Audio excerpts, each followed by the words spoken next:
बिस्मिल्लाहिर्रहमानिर्रहीम नहमदुहु नसल्ली अला रसूलिल करीम। नाज़रीन इकराम, आज हमारी वर्कशॉप का मौजू है जॉइंट पेन। और जॉइंट पेन तीन तरह के होते हैं। एक बैकिक यानी कमर का दर्द वजह ज़ोहर, और मोनोआर्थराइटिस और पॉलीआर्थराइटिस। हम अपनी इस वर्कशॉप की इब्तिदा बैकिक से करेंगे। कमर का दर्द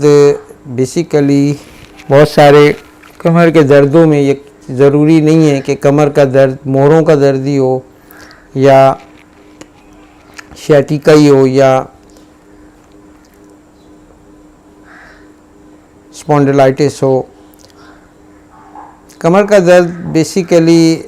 जितने भी कमर के हमारे कंटेंट्स हैं, जिसमें किडनी है और पेल्विक डिसऑर्डर्स हैं, मसल्स हैं, और इस सारे कंटेंट्स को डायग्नोस करना इंतहाई ज़रूरी है। लिहाजा कमर के मरीज़ जब आपके पास तशरीफ़ लाएं तो आप उनको सीधा खड़ा करने के बाद आप उनके दोनों बाजू ऊपर करके उनको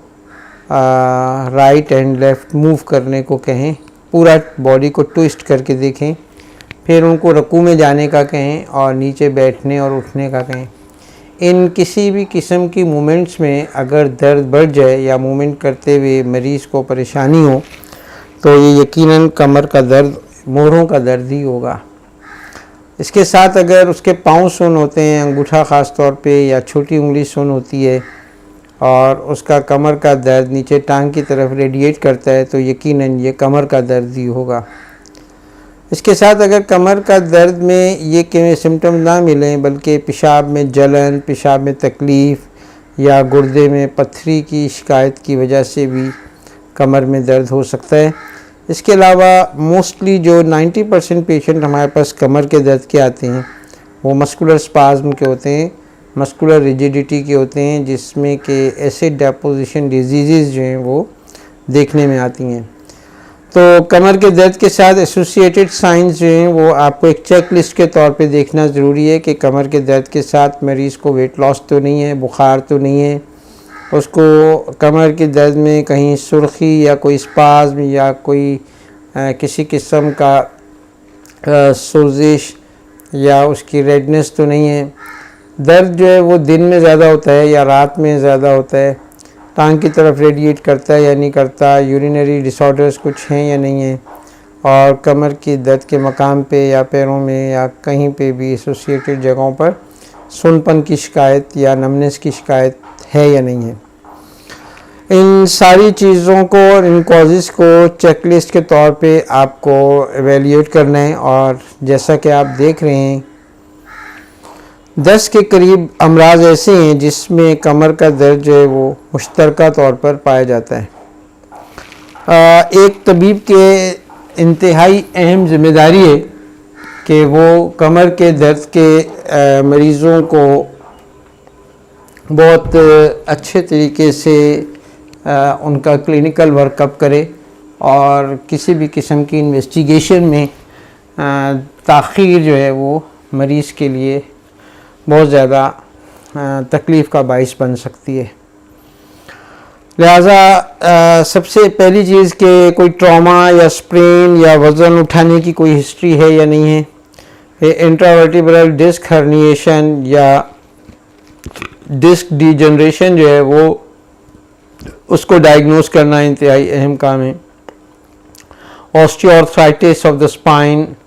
tuberculosis of the spine, osteoporosis, spondyloarthritis, traumatic vertebral trauma, metastasis यानी कैंसर,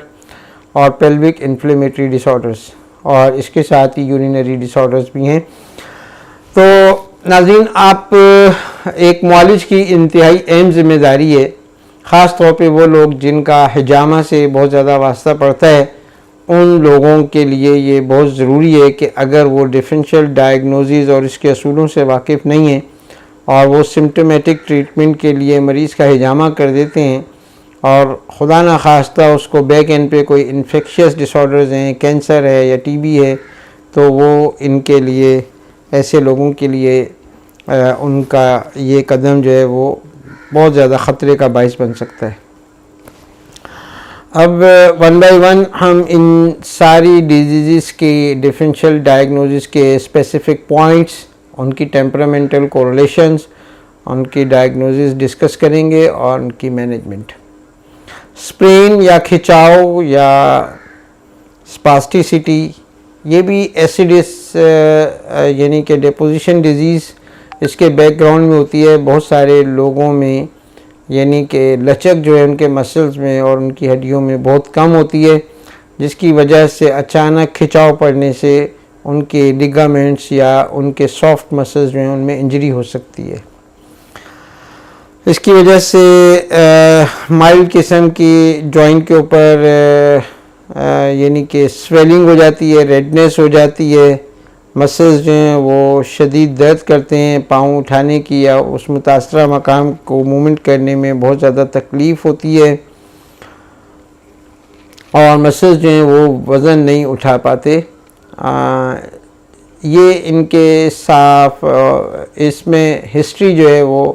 बहुत ज़्यादा क्लियर है कि यकीनन कोई ना कोई डैमेज हुआ है, कोई वज़न उठाया है, मोच आई है या इस तरह की कोई भी शिकायत हुई है जिसकी वजह से ये स्प्रेन हुआ। लेकिन ये स्प्रेन की टेंडेंसी उन लोगों में ज़्यादा होती है जो कि चावल, चिकन, यखनी, पुलाव और बाज़ार के कढ़ाई गोश्त ज़्यादा खाते हैं, कोल्ड ड्रिंक ज़्यादा पीते हैं। इनके मसल्स में इन सारी डाइट्स के एसिड जो हैं डीप टिश्यूज़ में डिपॉजिट हो जाते हैं, जो एक्टिन मायोसिन तक यानी कि जो लेयर्स होती हैं वहाँ पे ये एसिड डिपॉजिट हो जाता है, जिसकी वजह से मसल्स जो हैं उनमें वज़न बर्दाश्त करने की जो सलाहियत कम हो जाती है और उनमें खिंचाव और अकड़ाव ज़्यादा पैदा हो जाता है, उनकी इलास्टिसिटी कम हो जाती है और ये मुख्तलिफ़ किस्म के चोट के लेवल पे और वज़न के लेवल पे डिपेंड करता है कि किस लेवल का मसल जो है वो डैमेज हुआ है। अगर मुकम्मल डिस्कनेक्शन हो चुका है तो ये फिर ऑपरेट किए बगैर ठीक नहीं होता और माइल्ड टीयर्स को हम मुख्तलिफ़ किस्म के ज़मात के ज़रिए से और सर्कुलेशन बढ़ा के मरहम यानी कि ज़माद उश्क है या ज़माद जदवार है, इस तरह के ज़मात का मसाज करके और पट्टी बांध के या हल्दी और दूध और मैदा का एक मुरक्कब बना लें और उसको दूध में थोड़ा सा गूंद लें और उसकी पेस्ट बना के इस जगह लगा के और क्रैम बैंडेज जो है, क्रैम बैंडेज ऊपर इस्त्री से गर्म करके उस बैंडेज को यहाँ पे बांध दें और उसकी मूवमेंट जो है वो लॉक कर दें, तो ये पेन जो है वो 2 से 3 दिन में ये स्प्रेन अगर माइल्ड टीयर है तो ये ठीक हो सकता है। दूसरी बड़ी डिजीज़ कमर के अमराज में इंट्रावर्टिब्रल डिस्क हर्निएशंस हैं। इसमें भी जैसा कि आप एक हेल्दी स्पाइन को भी देख रहे हैं और एक स्पाइन देख रहे हैं कि जिसमें जब कमर के मोहरों पे दबाव बढ़ जाता है तो उनकी डिस्क जो है वो एक तरफ जो थोड़ी सी टर्न हो जाती है या डिसलोकेट हो जाती है और इस हर्निएशन को ये थीकल सैक के ऊपर यानी कि दबाव डालती है और वहाँ से निकलने वाली नर्व जो है वो बहुत ज़्यादा मुतासिर होती है और मरीज़ को अलॉन्ग द नर्व जो है वो शदीद पेन होता है, जैसे लंगड़ी का दर्द या शियाटिका या मुख्तलिफ़ नामों से इसको मौसूम किया जाता है। इरकुन निसा भी एक मारूफ लफ्ज़ है। इसकी तशख़ीस में एक